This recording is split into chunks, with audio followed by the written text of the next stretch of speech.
Au nom du Père et du Fils et du Saint-Esprit. Amen. Grande joie d'être là avec vous pour ce temps de Lex Divina. N'oubliez pas de faire votre Lex Divina par écrit, non pas seulement d'écouter la Lex Divina, mais il faut répondre aux 5 questions que je vous ai déjà données. Qu'est-ce que la parole de Dieu dit? Qu'est-ce que la parole de Dieu me parle personnellement? Quelle est ma réponse? Quelle est la parole qui enflamme mon cœur? Quelle est ma décision, ma résolution? Comment je vais mettre la parole de Dieu en pratique aujourd'hui? D'accord? Et aujourd'hui, la première lecture, c'est Colossiens à partir du chapitre 1er. En ce moment, je trouve ma joie dans les souffrances que j'endure pour vous. Et je complète ce qui manque aux tribulations du Christ en ma chair pour son corps qu'est l'Église. Car je suis devenu ministre de l'Église en vertu de la charge que Dieu m'a confiée de réaliser chez vous l'avènement de la parole de Dieu. Ces mystères restés cachés depuis les siècles et les générations et qui maintenant viennent d'être manifestés à ses saints, Dieu a bien voulu leur faire connaître de quelle gloire est riche ces mystères chez les païens. C'est le Christ parmi vous, l'espérance de la gloire. Le Christ, nous l'annonçons, avertissant tout homme et instruisant tout homme en toute sagesse, afin de rendre tout homme parfait dans le Christ.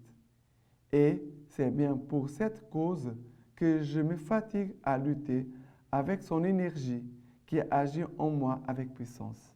Oui, je désire que vous sachiez quelle dure bataille je dois livrer pour vous, pour ceux de Laodicée et pour tant d'autres qui ne m'ont jamais vu de leurs yeux, afin que leur cœur en soit stimulé et qu'étroitement rapprochés dans l'amour, ils parviennent au plein épanouissement de l'intelligence que leur fera pénétrer les mystères de Dieu, dans lesquels se trouvent cachés tous les trésors de la sagesse et de la connaissance.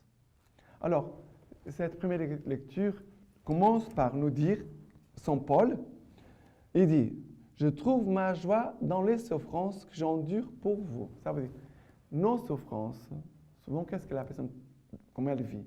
Je souffre, je suis malheureux, je ne sais pas bien. Et elle se plaint. Elle se plaint et elle est fermée, la personne est fermée, centrée sur elle-même. Non, que de nos souffrances, que nous pouvons faire une offrande. Seigneur, je t'offre ce mot de ventre, ce mot de tête. Seigneur, je te l'offre. Telle épreuve, telle difficulté, telle personne qui m'a blessé, qui m'a fait du mal. Seigneur, je t'offre cela pour le bien de toutes ces personnes. Je t'offre pour la conversion des pécheurs. Voilà, offrir. Voilà, je trouve ma joie dans les souffrances que j'endure pour vous. Saint Paul, il dit, voilà, c'est pour les chrétiens qui sont dans les souffrances, qui sont persécutés.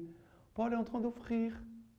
Parce qu'ils n'arrivent pas à être fidèles dans la foi, Paul offre leur souffrance pour toutes ces personnes.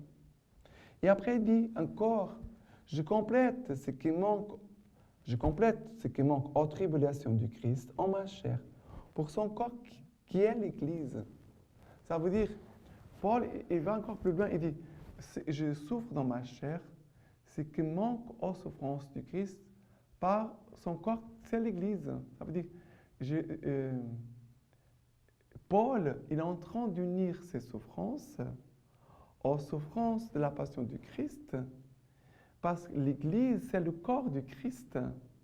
Et c'est pour ça que l'Église est tellement attaquée aujourd'hui. Pourquoi les gens attaquent l'Église, disent mal l'Église, disent mal du pape, des évêques, des prêtres, des religieux, des chrétiens, des catholiques?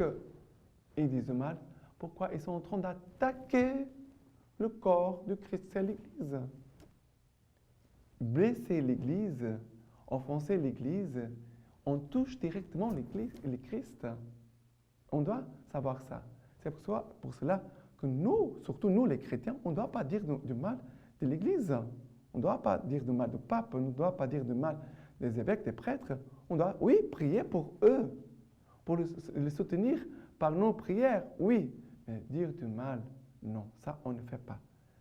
Ça, ce n'est pas un chrétien. Un chrétien ne dit pas du mal de l'Église, ne dit pas du mal des serviteurs de l'Église. D'accord? D'accord? On ne dit pas du mal. D'ailleurs, on ne doit pas dire du mal de personne.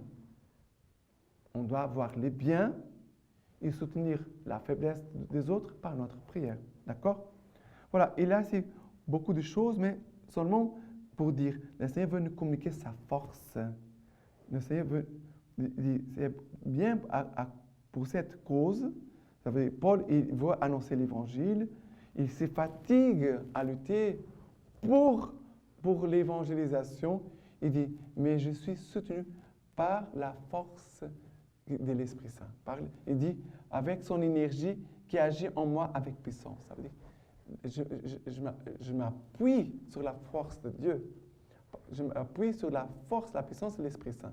D'accord? Voilà. Il y a d'autres choses qu'on pourrait voir ici, mais on doit continuer notre lecture divine. D'accord? Maintenant, par rapport au psaume. Le psaume d'aujourd'hui, c'est le psaume 62. En Dieu seul repose mon âme, de lui vient mon espoir. Lui seul, mon rocher, mon salut. Ma citadelle, je ne chancelle pas.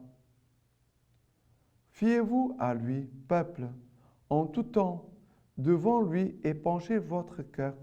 Dieu nous est un abri. Voilà, un petit psaume, ici quelques versets. En Dieu seul repose, en Dieu seul repose toi mon âme. De lui vient mon espoir. Mais où tu trouves la paix et ton repos? Il y a des personnes qui pensent seulement à dormir, manger, dormir.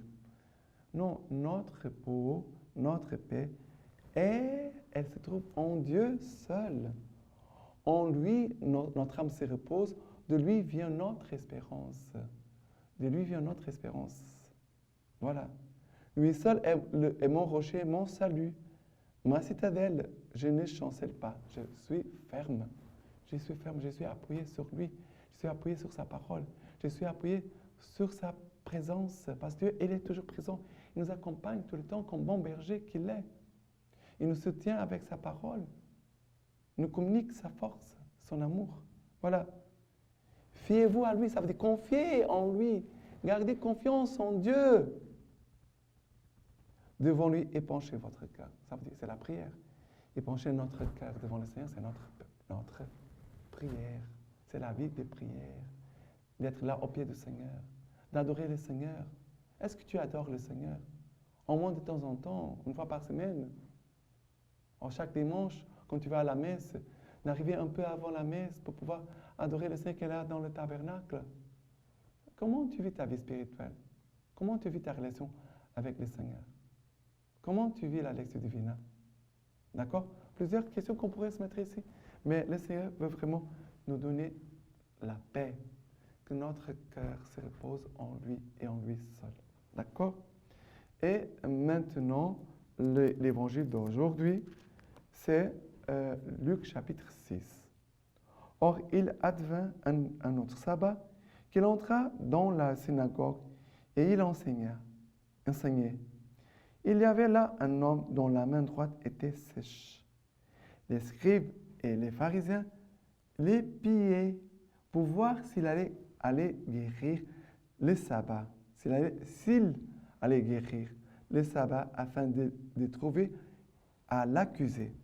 Mais lui, connaissant leurs pensées, il dit donc à l'homme qui avait la main sèche, « Lève-toi et tiens-toi debout au milieu. » Il se leva et se tint debout.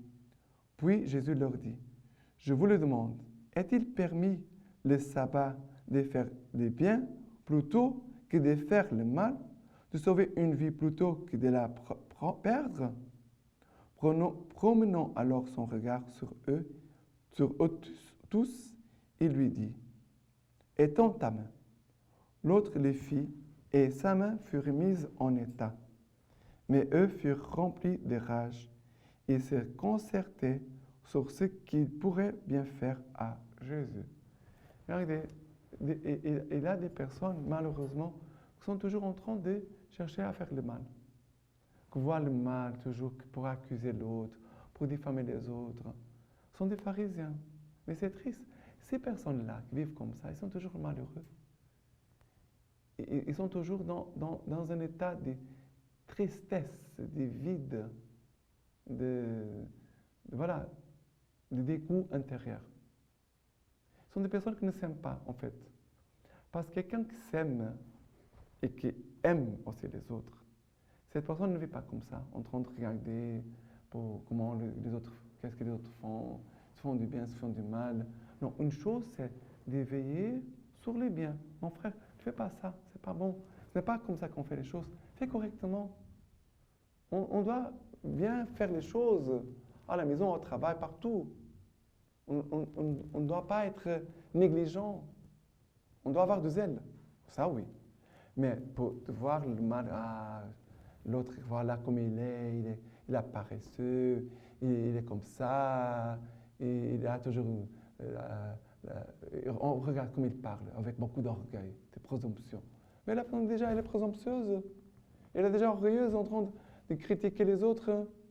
Oui, la personne qui est en train de voir le mal des autres et dire du mal des autres, cette personne est très orgueilleuse. Elle ne se connaît pas. Elle se trouve meilleure que les autres. Oh mon Dieu, quel aveuglement! La personne vraiment ne se connaît pas. Tu es pire que les autres. La personne qui regarde les autres voir le mal des autres, c'est pour ne pas regarder le mal qu'il y a en elle. C'est ça qui se passe, en fait. La personne ne s'aime pas. Il ne veut pas voir le mal en elle. C'est pour ça qu'il toujours regarde l'extérieur. Et qu'est-ce qui se passe ici? Il cherche à tuer Jésus. Il cherche à tuer Jésus. Mais la personne qui était malade, qui avait la main sèche, maintenant elle est guérie. Et maintenant, elle peut faire des actes d'amour, de tendresse, de travailler, de servir les autres. Voilà. Et maintenant, elle est guérie et peut servir à Dieu et à son royaume. Voilà. Que nos mains soient pour servir Dieu et nos frères et sœurs, pour faire le bien, non pas pour faire le mal. D'accord? Et maintenant, la lecture patristique d'aujourd'hui, c'est Saint Léon le Grand, pape, homélie sur les béatitudes. La béatitude de voir Dieu est promise à la pureté du cœur. En effet, un regard souillé ne pourra pas voir la splendeur de la vraie lumière, et ce qui sera la joie des âmes limpides sera le châtiment des âmes boueuses. Il faut donc détourner ses yeux des vanités terrestres qui les obscurcissent et nettoyer notre œil intérieur de toute souillure d'iniquité. C'est ainsi qu'un regard paisible se rassasiera de l'incomparable vision de Dieu. Heureux les artisans de paix, car ils seront appelés fils de Dieu. Grande est la paix des amis de ta loi. Pour eux, plus d'obstacles. L'amour du monde n'est pas compatible avec l'amour de Dieu, et il ne peut entrer dans la société des fils de Dieu celui qui ne brise pas avec son origine charnelle. Mais ceux dont l'âme est toujours unie à Dieu ont à cœur de garder l'unité de l'esprit par les liens de la paix. Ils ne s'écartent jamais de la loi éternelle, disant dans une prière pleine de foi que ta volonté soit faite sur la terre comme au ciel. Mais une fois terminé le combat de toutes les tentations, de se reposer dans la paix infiniment tranquille, la paix de Dieu par notre Seigneur qui, avec le Père et le Saint-Esprit, vit et règne pour les siècles des siècles. Amen. Maintenant, je vous laisse la bénédiction par les mains toutes pures de la Vierge Marie. Que Dieu Tout-Puissant vous bénisse, vous garde, le Père, le Fils et le Saint-Esprit. Amen.